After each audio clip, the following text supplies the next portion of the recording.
Salve, salve você, investidor mais! Tudo bem com você? Augusto por aqui.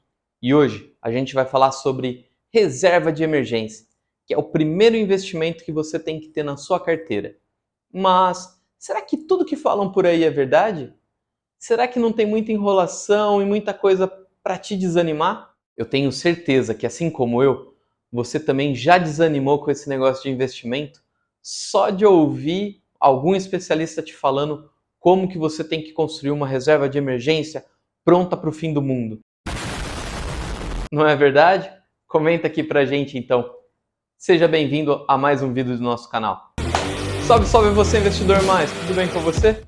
E antes de começar, já deixa o seu like, compartilha com as pessoas que você gosta, se inscreve no canal e ativa o sino de notificações. Vamos lá, vamos começar com tudo hoje. Já pega o papel e a caneta, pega o teu tablet, o teu bloco de notas, o que você quiser, porque hoje eu vou dar uma aula para você sobre construindo a sua reserva de emergência de um jeito que você nunca ouviu por aí. A primeira coisa que nós temos que saber é o que é a reserva de emergência. Reserva de emergência nada mais é do que aquele dinheiro que você já tem guardado, seja na poupança, seja em casa, seja numa conta digital, num banco digital. Esse dinheiro que você tem guardado e que você não mexe, ele é a sua reserva de emergência. Pronto, acabou o vídeo. A gente se vê na próxima. Não, pera aí, calma lá. Para pensar. Muito antes de começar a querer saber sobre investimentos, você já começou a construir a sua reserva de emergência. Você está trabalhando, vive abaixo do que você ganha, e aí você começa a poupar um dinheiro por mês. E quando você tem que usar? Você acumulou lá um ano. Quando você tem que usar, você usa tudo? Ou você sempre deixa um pouco lá para se segurar? Porque vai que algum imprevisto acontece. Não é assim com você? Ixi, acho que era bom ser assim, viu? Brincadeiras à parte, eu tenho certeza que você, assim como a maioria das pessoas que eu conheço, fazem isso. A gente, mesmo antes de pensar em investimento, já sabe que precisa ter uma reserva para caso de imprevistos. É aquilo ali que vai deixar a gente tranquilo, seguro. Se alguma coisa aconteceu, a gente se protege. Isso nada mais é do que a reserva de emergência. E você já faz de forma habitual, de uma maneira amadora.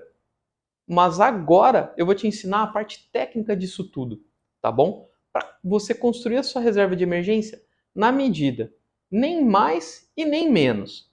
Porque se você faz menos, você pode achar que você está seguro, mas pode ser que você não esteja. Na hora do vamos ver, não vai dar certo. Por outro lado, se você quiser ficar fazendo uma reserva de emergência muito grande, na verdade você está inseguro.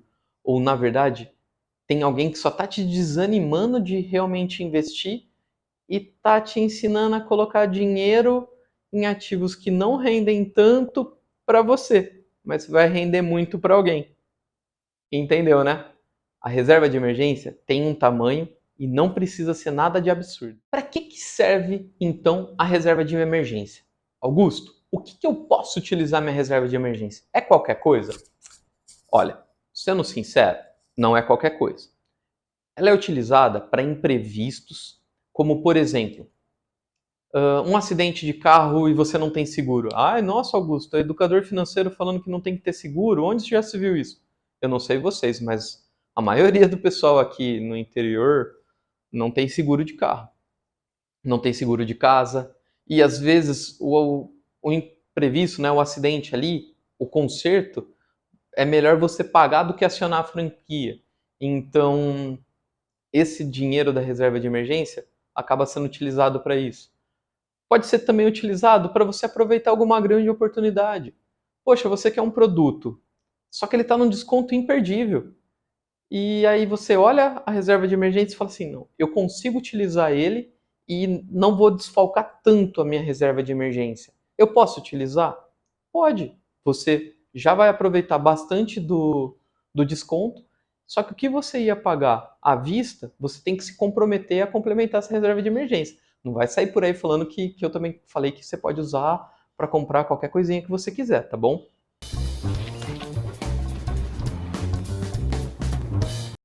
Ela é utilizada para dar segurança e tranquilidade. Se você quer fazer um passo mais ousado na sua carreira, mudar de área, é essa reserva de emergência que vai te dar tranquilidade para dar esse passo. Entende? Fica claro para você? A reserva de emergência é sua e ela deve ser utilizada. Você pode sim mexer nela. Ela não é um dinheiro para você colocar em algum lugar e esquecer. E aí você ouvir algum especialista, com toda boa vontade às vezes, mas que vai te falar assim: faça reserva de emergência com 12 meses. É fácil, né? Para aquela pessoa que já ganha 1.000, milhão, falar que você tem que ter uma reserva de 12 meses do seu custo de vida. Eu esqueci de falar isso até agora, né? Mas é sobre o seu custo de vida. E aí você fala, poxa, peraí, deixa eu fazer uma conta aqui de cabeça, vai um, vem dois. Nossa, tudo isso? Tudo. Desanimei. E a pessoa ainda fala para você, 12 meses e você não mexe nesse dinheiro, deixa ele lá parado. Não tem sentido nenhum. A reserva de emergência, ela é feita para te servir, como qualquer outro dinheiro seu.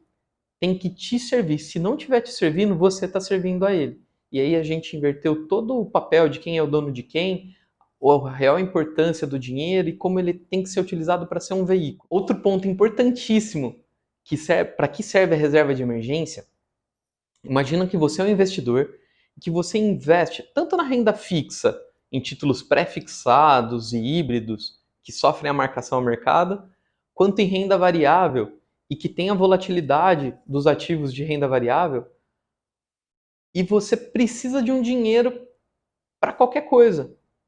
Para você não ter que mexer no seu dinheiro enquanto ele está no prejuízo e você está ali maturando ele, esperando ele crescer bastantão, porque vai ser mais ou menos assim, aqui numa mola, ele abaixa, mas ele abaixa espremido, a hora que sobe, sobe bastante. É por isso que a gente investe em ativos que têm essa volatilidade para baixo, sempre contando com o impulso que vai para cima depois, beleza?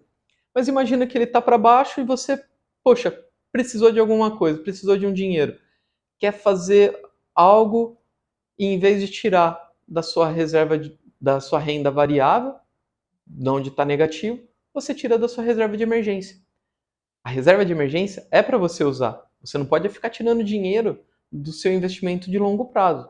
Aquele lá você tem que deixar maturar, porque ele é de longo prazo. Seja ele para dividendo, seja ele para crescimento, é nesse dinheiro que não é bom a gente mexer.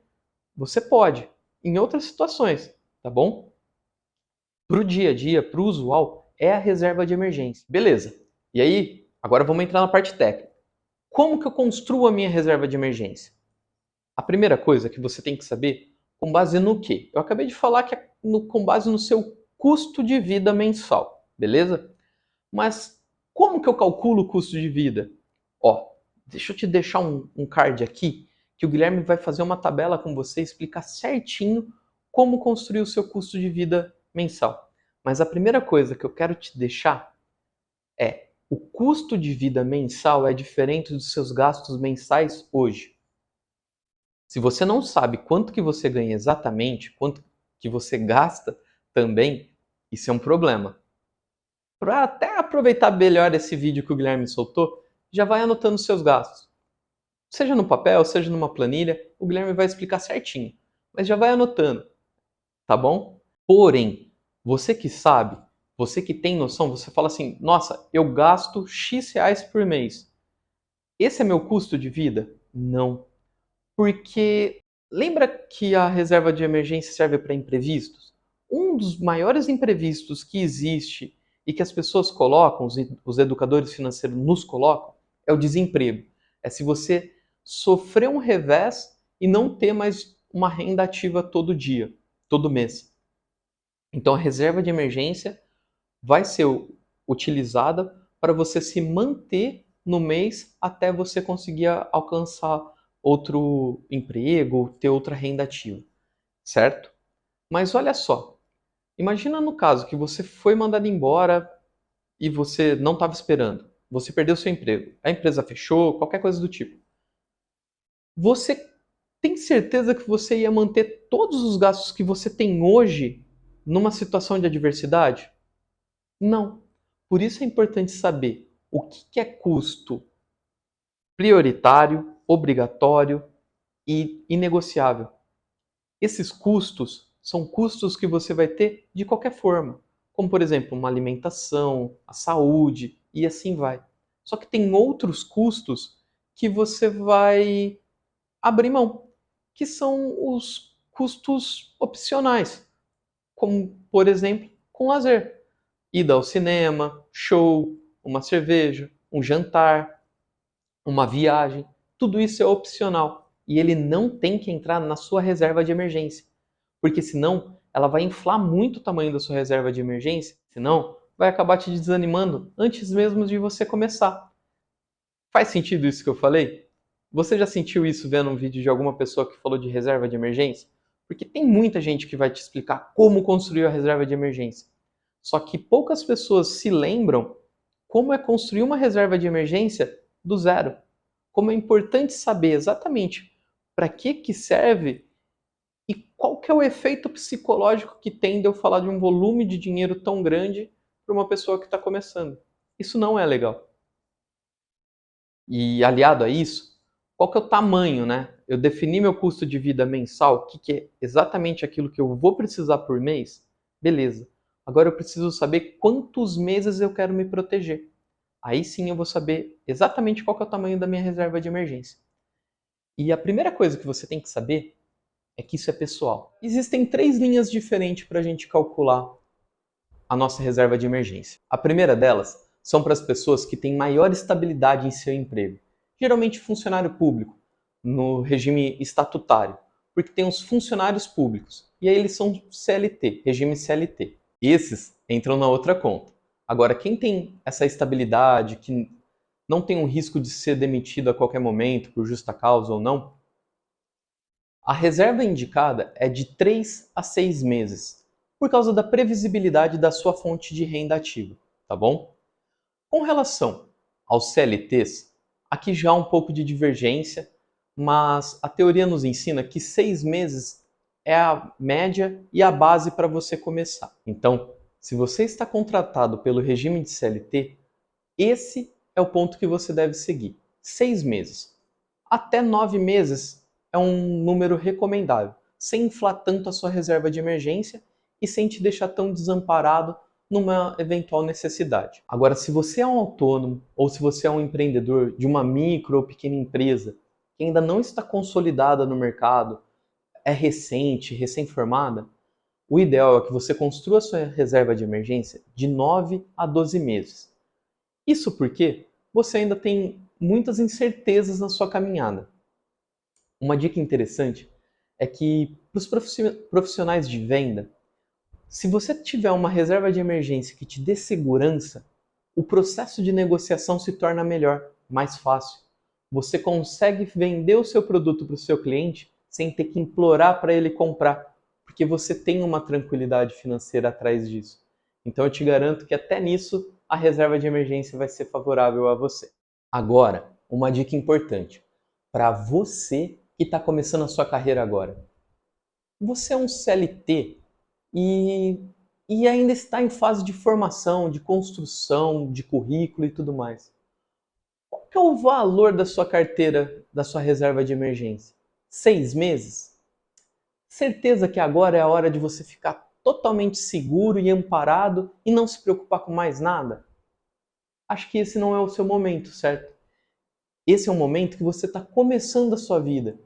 Esse não é um momento para você ficar totalmente seguro, porque senão você vai ficar acomodado. Isso não vai fazer bem para a sua carreira. Mas também não quer dizer que você não tem que ter reserva de emergência. Uma reserva de emergência de 3 meses e aí você vai construindo até chegar nos 6 meses, entendeu? Você começa com 3. Por quê? Você não fica tão desesperado caso seja mandado embora, seja demitido. Além do que, em qualquer caso, você sendo amparado pelo INSS, você tem seguro-desemprego, FGTS e outros auxílios que o governo te paga, que na verdade você paga e o governo só está te reembolsando, beleza? Então, você está começando sua carreira? Não se preocupe com esses 6 meses agora. Começa com 3, diversifica seus investimentos e ao longo do tempo você vai compondo a sua reserva de emergência. Agora vamos falar do rebalanceamento da sua reserva de emergência. Existem 2 momentos oportunos para você rebalancear a sua reserva. O primeiro deles é quando há uma mudança significativa, uma mudança grande no seu custo de vida. Se houver um evento permanente que mudou o seu custo de vida, você precisa rebalanceá-la. Como, por exemplo, uma promoção, um filho, um casamento, um divórcio, uma bolada que você tenha ganho, ou qualquer outro evento que vai realmente mudar e impactar o seu custo de vida. Nesses casos, é extremamente importante que você pare, refaça o cálculo e readeque a sua reserva de emergência. Como? Eu já vou te explicar. O segundo momento é de forma periódica. Todo ano, no começo do ano, é a data que eu escolhi, mas você vai escolher a sua. Mas todo ano, em janeiro, eu olho minhas contas do ano passado inteiro e analiso de novo qual que é o meu custo de vida. E aí eu vou rebalancear a minha carteira. Eu vou ver se o meu custo de vida mudou, se eu tenho alguma projeção para o futuro que vai impactar no meu custo de vida.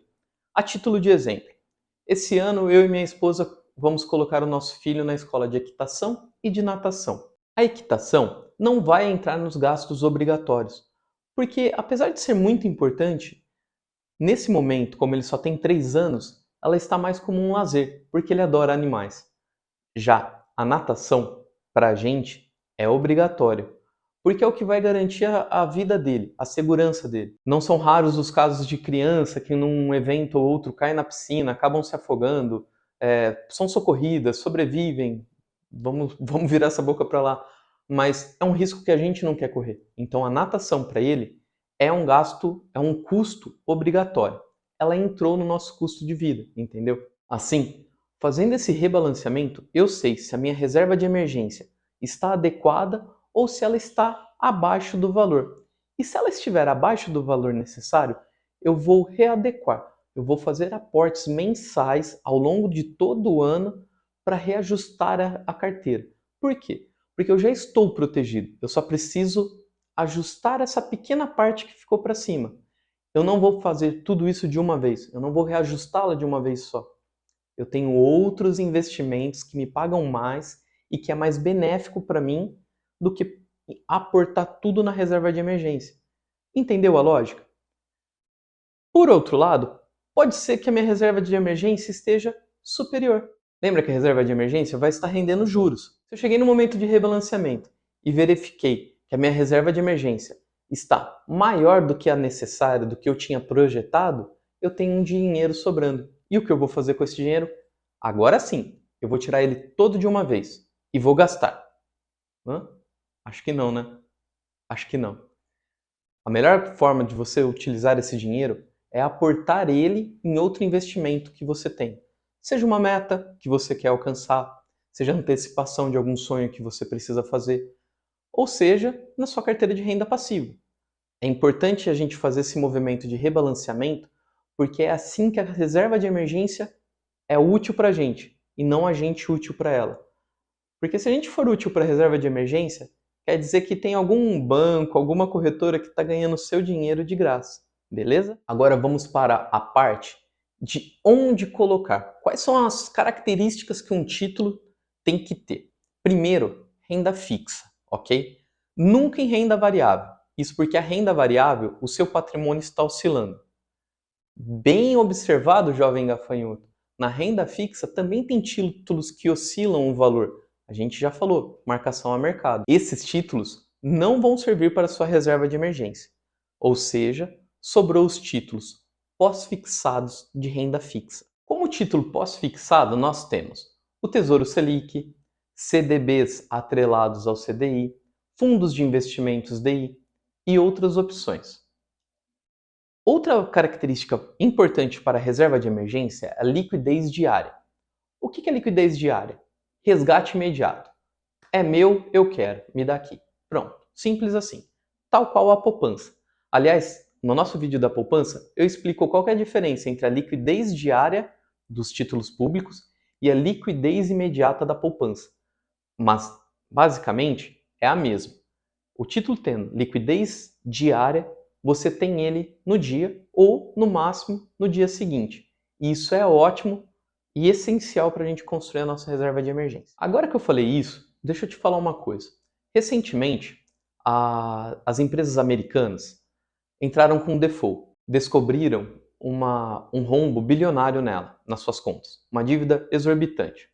Até que ponto isso é verdade? Até que ponto isso é armação? Não sei. No momento desse vídeo, a CVM ainda está investigando o caso. Mas o importante é que havia um fundo de investimento que era uma caixinha de reserva imediata, que estava sendo utilizada como reserva de emergência. Eu não vou falar o nome do banco, mas provavelmente você já sabe. Qual que é o grande ponto? Na explicação desse fundo, ele falava que ele queria ter rendimento superior ao CDI. Poxa, a gente já fez análise de ativos, risco, retorno e liquidez. Você não consegue subir isso tudo junto. Se o retorno é maior, o risco aumenta. Entende? Para ele render mais do que o CDI, quer dizer que eu aumentei o risco do CDI. Ou seja, essa caixinha investia em debêntures de Americanas e de outras empresas mais que ela julgava nunca ia dar um default. E deu. Quem saiu prejudicado? Aquelas pessoas que tinham seu dinheiro lá e que precisaram dele no momento da quebra. Porque esse valor vai voltar, vai crescer. O fundo vai voltar a subir. Mas você já imaginou se você estivesse lá e precisasse sacar um mês inteiro da sua reserva de emergência? Você ia sair no prejuízo, entendeu? Então, reserva de emergência é seguro, papai e mamãe, sem enrolação, sem querer inventar, beleza? Faz o arroz e feijão, título atrelado ao CDI ou Tesouro Selic, de liquidez diária. Também não caia da besteira de querer colocar num ativo que não tenha liquidez diária com aquela intenção, eu não vou precisar desse dinheiro tão rápido. Imprevistos acontecem e é por isso que se chamam imprevistos. Se fosse previsto, estaria em outra caixinha nossa, beleza? A última característica que a nossa reserva de emergência precisa possuir é a qualidade do emissor da dívida. Lembra, título de renda fixa, a gente está falando de dívidas. Então a gente vai procurar os melhores emissores. Presta atenção. Isso quer dizer que você vai buscar o governo, no máximo a instituição financeira. Augusto, eu sou mais arrojado, vou procurar uma debênture. Tá bom, legal diversificar, mas você conhece essa empresa que você vai investir? Ou você só está ouvindo falar? Ou pegou uma dica quente na internet? Se você não conhece, se você não tem total segurança que aquela empresa vai conseguir pagar as suas dívidas, não coloque o seu santo dinheiro lá. Esse dinheiro é o que te faz dormir tranquilo à noite. A gente não brinca com ele. A nossa recomendação aqui no Você Investidor Mais é buscar sempre o governo e instituições financeiras de altíssimo rating. Beleza? Eu também não vou ficar indicando ativo, mas se você der um Google aí, você vai ver que existem instituições financeiras que não quebram e que vão continuar muito além depois que a gente tiver partido. Beleza? E aí eu falei para você que eu ia te dar 3 dicas de onde colocar e onde não colocar o seu dinheiro. Dica número 1 de onde não colocar seu dinheiro. Qualquer título de renda fixa, pré-fixado ou híbrido. Qualquer título que anuncie que vai pagar para você mais do que o CDI. Se você está começando agora, fuja dos fundos de investimentos DI. A gente ainda não falou de fundos de investimentos, mas talvez você já saiba o que seja. Fundo de investimento DI, ele vai estar atrelado ao CDI. E ele serve sim como reserva de emergência. O problema dele é o sistema de imposto de renda, de cobrança de imposto de renda, que é pelo Come Cotas. Ou seja, em maio e novembro, se não me falha a memória, o governo vai lá e vai antecipar a sua taxa de imposto de renda. Como? Comendo uma cotinha sua. Por isso o nome dele é Come Cotas. Uma taxa não, uma cota não, né? O proporcional em cotas do que seria devido pelo imposto de renda. Qual que é o problema disso? Ele atrapalha na sua rentabilidade. Como ele está tirando uma parcela do seu dinheiro aqui, ele está evitando que essa parcela continue crescendo e se multiplicando. Está começando agora? Foge de fundos DI, beleza? Agora as dicas de onde investir. Invista no Tesouro Direto. Procure o Tesouro Selic com prazo de vencimento maior. Aqui a sacada é o seguinte, se ele vencer rápido, você tem que pagar imposto de renda rápido. Se ele vencer depois, você só paga depois, beleza? Um CDB de uma instituição financeira bacana ou uma conta corrente de um banco digital, que ela esteja rendendo o que rende o CDI. É muito bom também e serve para você. O risco é baixo, porque a instituição tem um rating alto. Agora eu vou dar 2 dicas para você que eu duvido que você encontre por aí. A poupança serve como reserva de emergência e deixar dinheiro em casa também serve.